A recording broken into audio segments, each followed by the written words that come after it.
यह है आरजे कार्तिक की 1 मिनट स्टोरी। ये कहानी एक किसान की, जिसे एक संतान की प्राप्ति हुई। जब वो बच्चा 5-6 साल का था तब किसान की पत्नी का निधन हो गया। रिश्तेदारों ने समझाया कि आपको दूसरी शादी कर लेनी चाहिए। इस बच्चे के लालन पालन के लिए उसने दूसरी शादी की।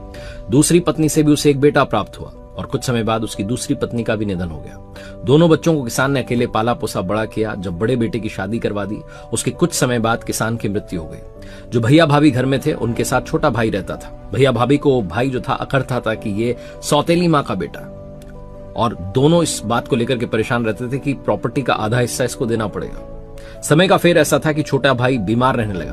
पहले तो उन्होंने थोड़ा खर्चा किया, वैद्य को दिखाया, इलाज करवाया, लेकिन जब वो ठीक नहीं हुआ तो दोनों ने वैद्य से मिलकर के उसे जहर देना शुरू किया और कुछ ही दिनों में छोटे भाई की मृत्यु हो गई। भैया भाभी खुश थे कि अब हमारा पीछा छूट चुका है। समय के साथ इन्हें भी संतान की प्राप्ति हुई। इनका बेटा बड़ा हुआ, उसकी शादी करवा दी। कुछ समय बाद उसकी पत्नी की हार्ट अटैक से मृत्यु हो गई और बेटा जो था वो अपनी पत्नी के चले जाने से दुख में था, बीमार रहने लगा।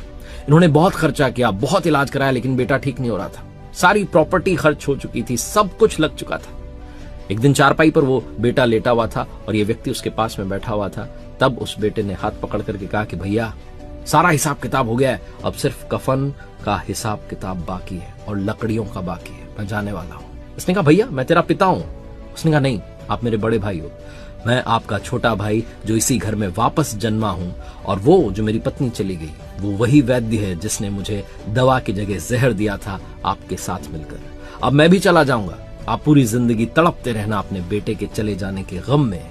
इस दुनिया में हिसाब किताब भैया इसी जन्म में हो जाता है। मैं लौटकर आप ही के घर में आया और जिस प्रॉपर्टी को बांटने के डर से आप घबरा रहे थे, वो सारी प्रॉपर्टी मेरे इलाज में खर्च हो गई। जिंदगी में लॉ ऑफ कर्मा याद रखिए, जो हो रहा है, जो घट रहा है, वो लौट के वापस आने वाला है। कर्मों को सुधारिए, जिंदगी सुधारिए।